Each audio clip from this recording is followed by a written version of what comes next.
Again, I messed up. It's okay. It's right, jump. Right, jump. But Yep. it's too late now. The game, I already lost the game. Okay, well, I can reset the game. Oh, reset. Oh, we can do it over. Okay, here we go.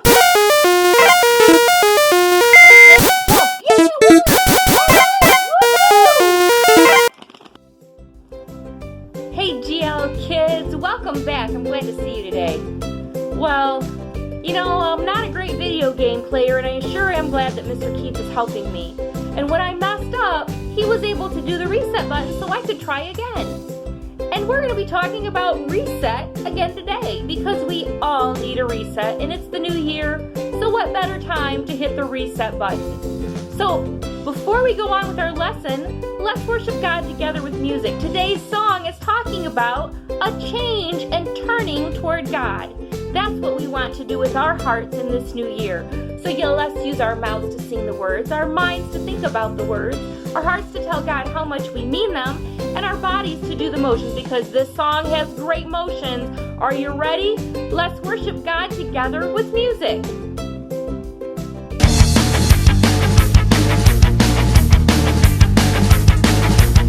Well, I've been moving in a new direction. Don't you know that something's gonna change? I've been infected by God's injection. Now I don't say the things I used to say, 'cause now I'm changed. I'm not the same. Now I'm moving in God's direction, and I feel good about that. He makes me wanna jump up, spin around, get up, get down. Don't you know I'm doing that every day? Jump up, spin around, get up, get down. Oh yeah.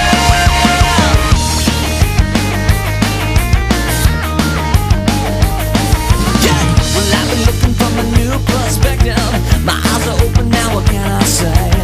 And now I'm walking with a new objective. Ever since the day that Jesus saved me. Now I'm changed. I'm not the same. I've been moving in God's direction, and I feel good about that. Makes me wanna jump up, spin around, get up, get down. Don't you know I'm doing that every day? Jump up, spin around, get up, get down. Oh yeah. Makes me wanna jump up, spin around, get up, get down.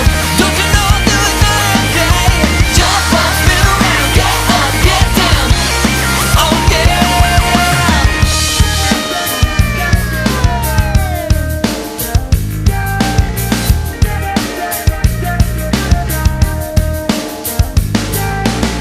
Your spirit's moving me to be effective and not just lay around and waste away. Lord, I'm glad that you were resurrected and not still laying down there in that grave. Now I'm changed. I'm not the same, no. And now I'm moving in your direction, and I feel good about that. It makes me wanna jump up, spin around, get up, get down. Don't you know I'm doing that every day? Jump up, spin around, get up, get down. Oh yeah. It makes me wanna jump up, spin around, get up, get down. Don't you know I'm doing that every day? Jump up, spin around, get up, get down. Oh yeah. You never change. He stays the same. So get on moving in God's direction, and you'll feel good about that.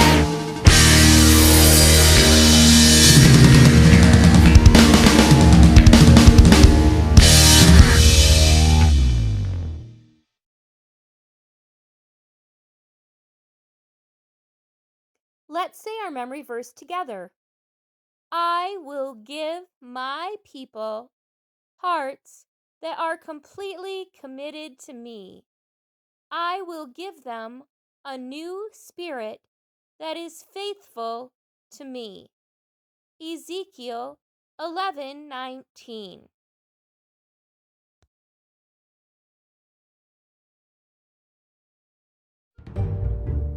The Miracle of Mercy. Paul. This is Saul. Saul was a Pharisee who hated the followers of Jesus so much that he would hunt them down to be brought to trial in Jerusalem. And he would even seek to murder them.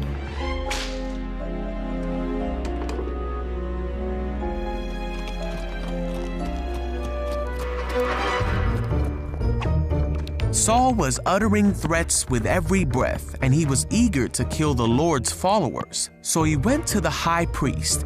He asked him to write a letter to the Jews in Damascus that would allow him to arrest any Christians he found there. He wanted to bring them, both men and women, back to Jerusalem in chains.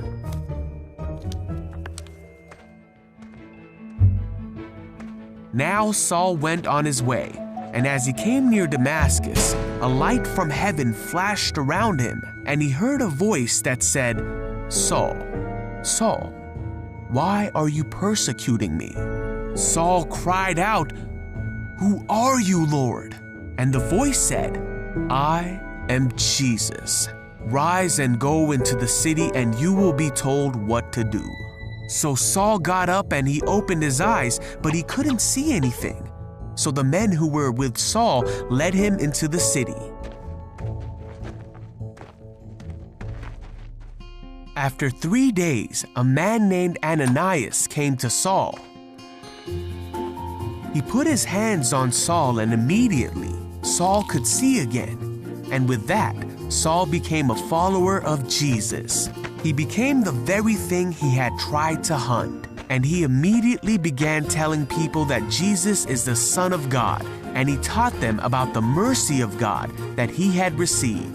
And all who heard him were amazed. He then went by a new name, Paul, as he began preaching not just to the Jewish people, but to everyone. Despite many difficulties like being imprisoned, shipwrecked, and narrowly escaping death multiple times, Paul continued to preach about Jesus. Paul said that he would do everything he could to save people and help them know God. And that's just what he did in order to reach people who would otherwise be unreached. And many came to know Jesus because of what Paul said. Paul taught many in his day through his letters, but even more have come to learn more about Jesus through the letters of Paul that can be read even to this day.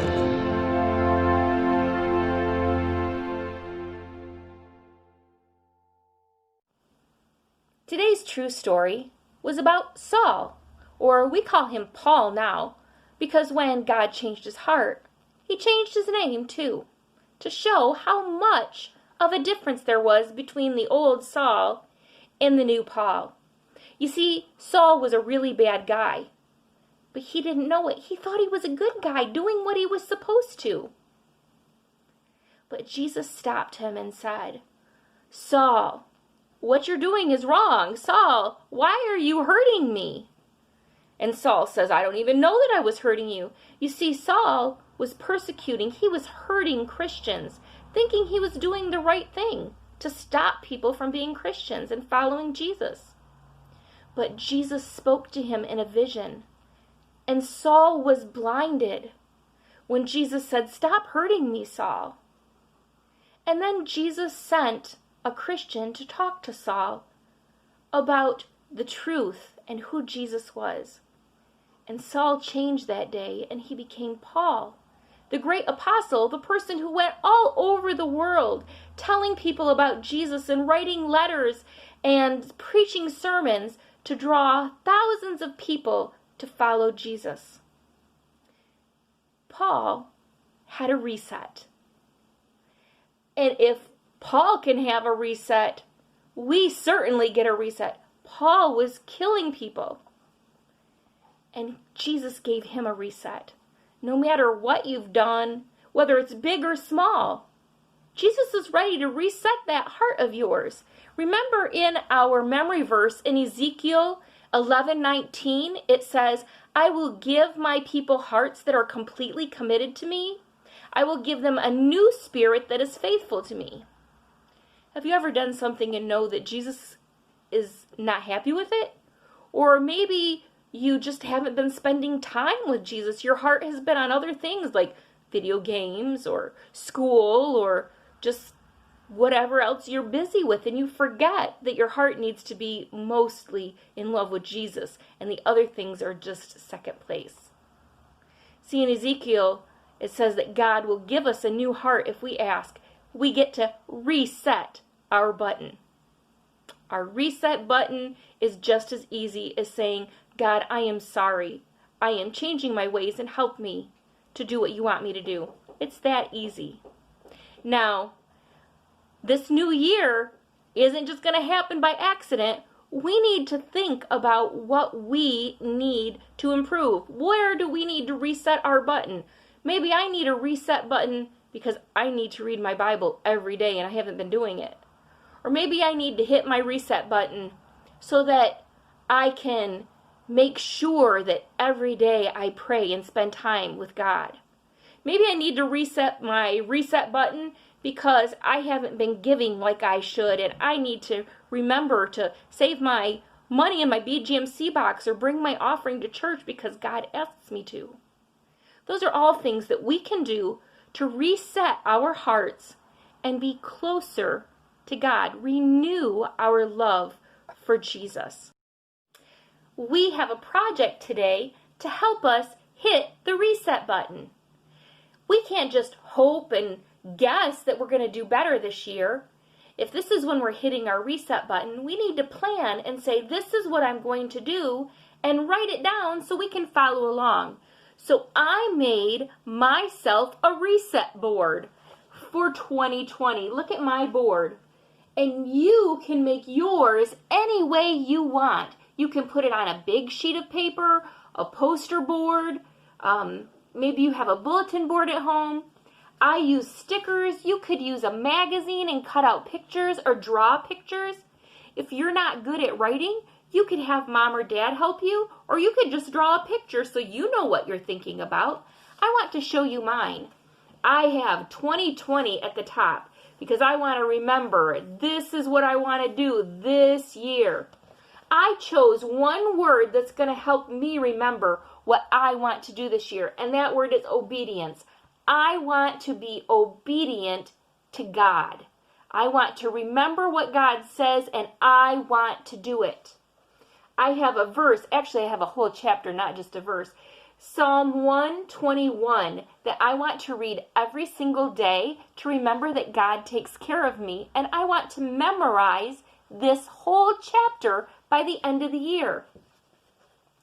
I have ways to show Jesus love, and I made a list of things I want to do this year to help show Jesus love to others.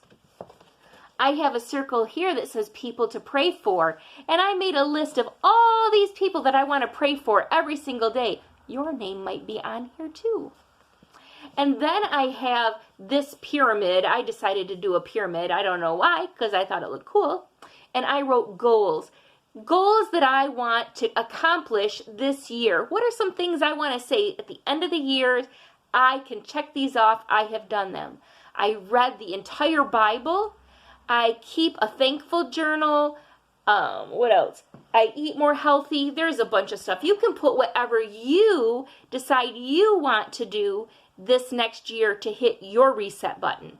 And then over here, I just made a list of some fun things that I want to do. Like, I want to watch less TV and find fun things to do. I want to make an art journal. I want to plant a garden and some trees. I'm going to help a friend crochet. This is my 2020 reset board. And I want each of you to make a reset board as well. You can color it. You can see I had stickers to decorate mine just because I thought it was going to make me happy. You could cut out pictures out of a magazine and glue it on. You could draw pictures. You could use different colored markers. I just had a black marker today, but you could make yours very colorful. And then I want you to find a place to put it where you're going to see it every single day so that you remember the goals that you had for how to reset your button, your reset button for 2021. This new year, what are you going to do? Let's write it down and put it somewhere so we make sure we remember. You know what? I think this is actually a good time for us to pray. Let's pray together. Dear God, we want to hit our reset button, to find those things you want us to do better in. Help us to know what your heart is for us, God. We're asking you to show us, what do you want us to do better this year? Where are the things in our heart we need to work on? And we want to write those down, God, so we remember. Help us. Holy Spirit, we ask you to help us to be the best Jesus followers we can be this year. Show us the things we need to hit the reset button on, and help us to stay strong and do those things. Jesus, we want the year 2021 to be the best year. We want to tell people about Jesus. We want to give to missions. We want to be better friends. We want to spend time with you, Jesus, most of all, by praying and reading our Bibles, so that our hearts are more like you, Jesus, at the end of the year than as this year is starting. Thank you, Jesus, for giving us that reset button that we can always hit to know that we can be better and we can start over, and you're there to help us. And everyone who agrees with that says, amen. So you guys, Happy New Year. I will be seeing you again soon. Don't forget, Jesus loves you. I love you. Have a great week. And bye-bye.